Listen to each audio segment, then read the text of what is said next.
some of the lower-ranked teams in the league, and we'll see if they're able to take advantage and have their win total. Well, hold on a minute here, Kevin. You've been around this league a while now, and you know there are no gimmies in this league. Even though the schedule looks soft and it looks like they're winnable games,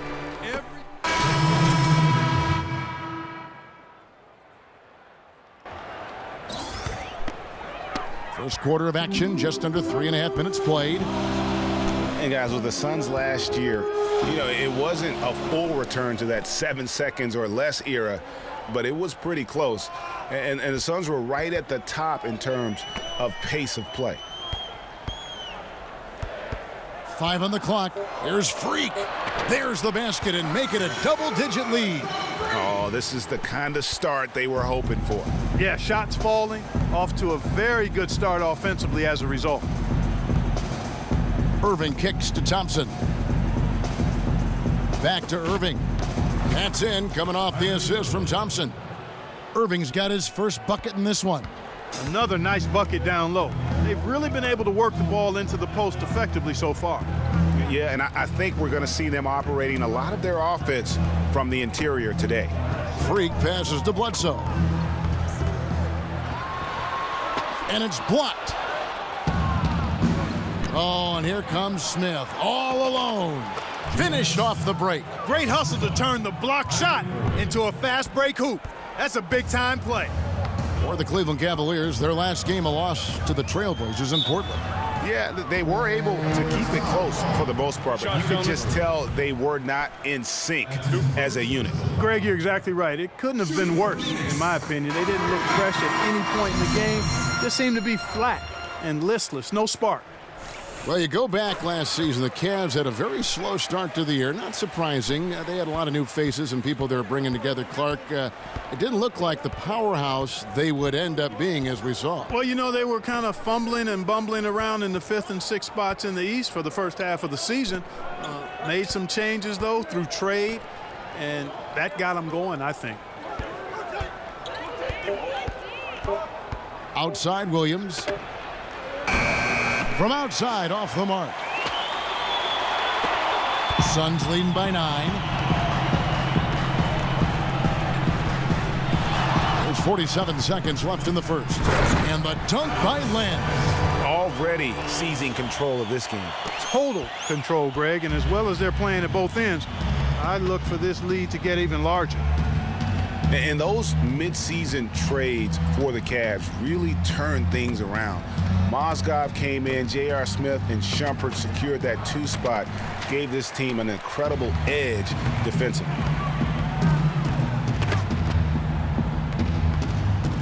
Bledsoe dishes to Len. Stolen by Varejao. And the Cavaliers pushing it up now from 8. And there's Richard Jefferson on the assist from Williams. And with that height advantage right there, he had a good, clear look at the basket. Got a piece of it. Here's Freak. Here's Lure. And terrific work on the offensive glass when he picks up 2. He couldn't have dreamed of a much better start here than they've had today. I think the offensive game plan they came in with was right on point. It's worked perfectly, and the lead they already have is proof in the pudding.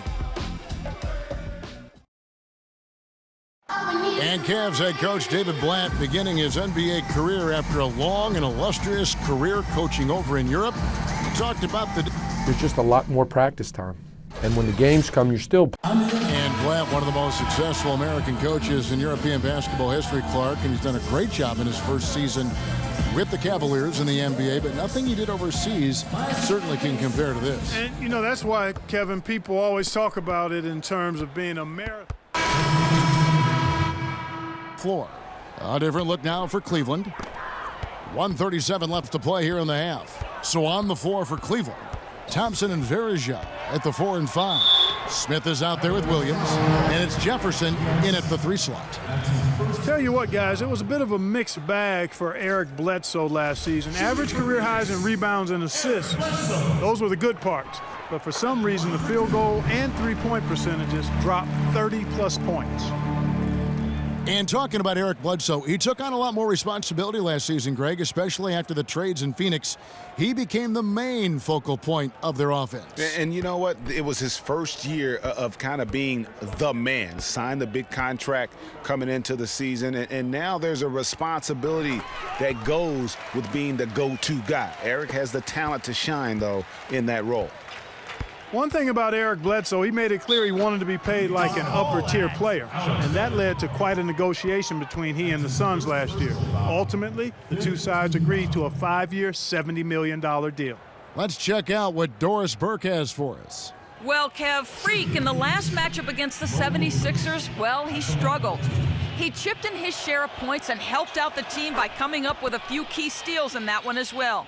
He never seemed to find his rhythm and ended with an abysmal shooting percentage. We'll see if he can bounce back here.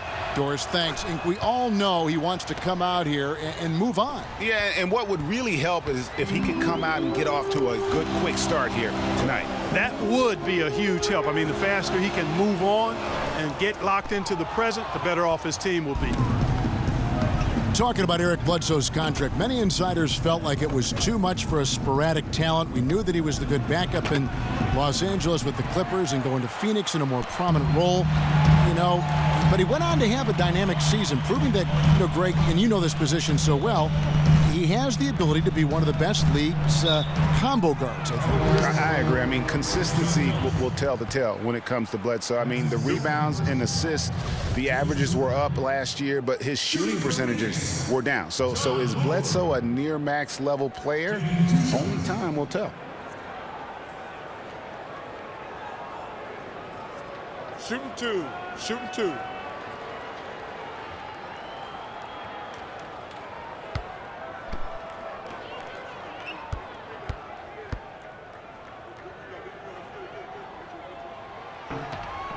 Free throw good, Lure.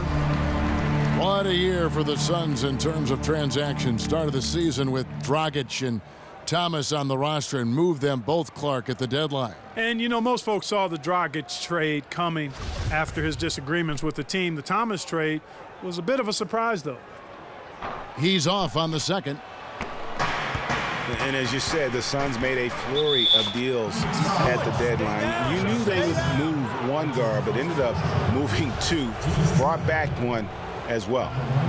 When the Suns made all those trades, you kind of figured there would be some adjustment, and they did fall off a bit. Still, they felt what they had wasn't quite good enough going forward, so they got a jump on rebuilding last year.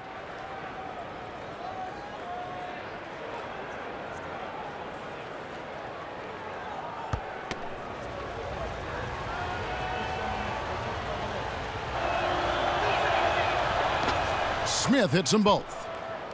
And it's not often that one of your enforcers is also one of your best three-point shooters, but such is the case with J.R. Smith. Everywhere he's gone, he's played both roles, sometimes to the team's benefit, but others to its detriment.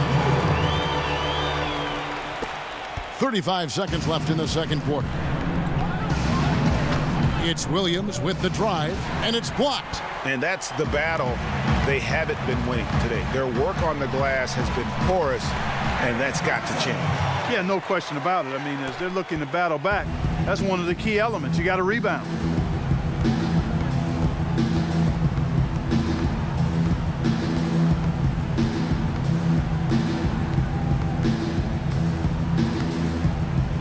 Rejected by Len. Bledsoe outside. And that's the final possession with the nice defense right there. The clock runs out, and we're heading to halftime. The Suns on top. They lead by 12. And now let's catch up with Doris Burke, who's standing by on the sideline. Doris? Guys, I'm here with Kevin Love. And Kevin, facing a deficit at halftime, what do you guys need to do differently in the second half of this ball game? Make shots. I mean, we're getting good ones. I don't know what it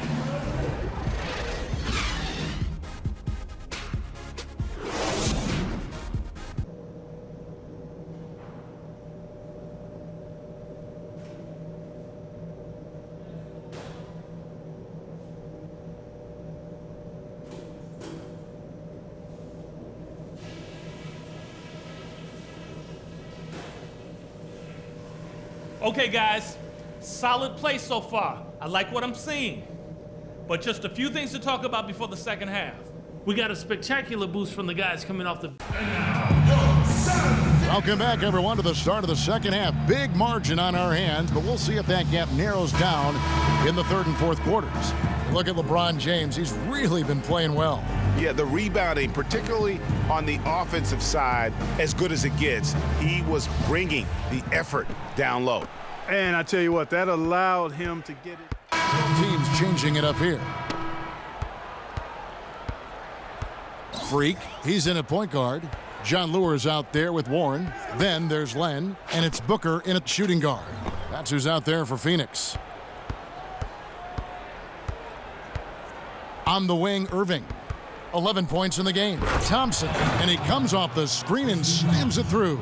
Cutting into that lead a little bit. Way to finish. And the basket is still shaking. Oh, I mean, he has got power in bunches on that two-hand. And the pass to Lure. And Booker kicks to Freak.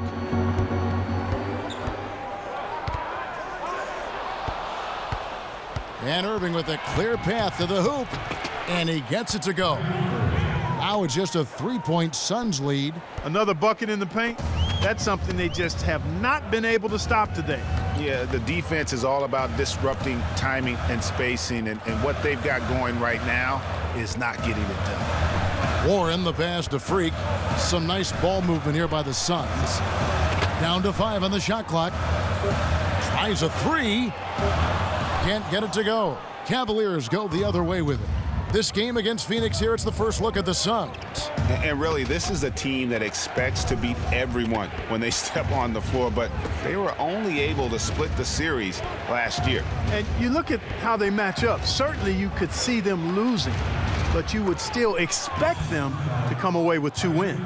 Those defenders look like they're out of gas. I mean, they're getting pushed around on the low block. Yeah, but they better rally soon because they've given up 3 straight buckets in the paint. Len, good. The entire defense was frozen-footed. Nobody picked up the shooter, Kevin. Irving dishes to Varejao, and he gets it to go. Some big points there. I mean, they got him on a nice play to get the ball right to the bucket.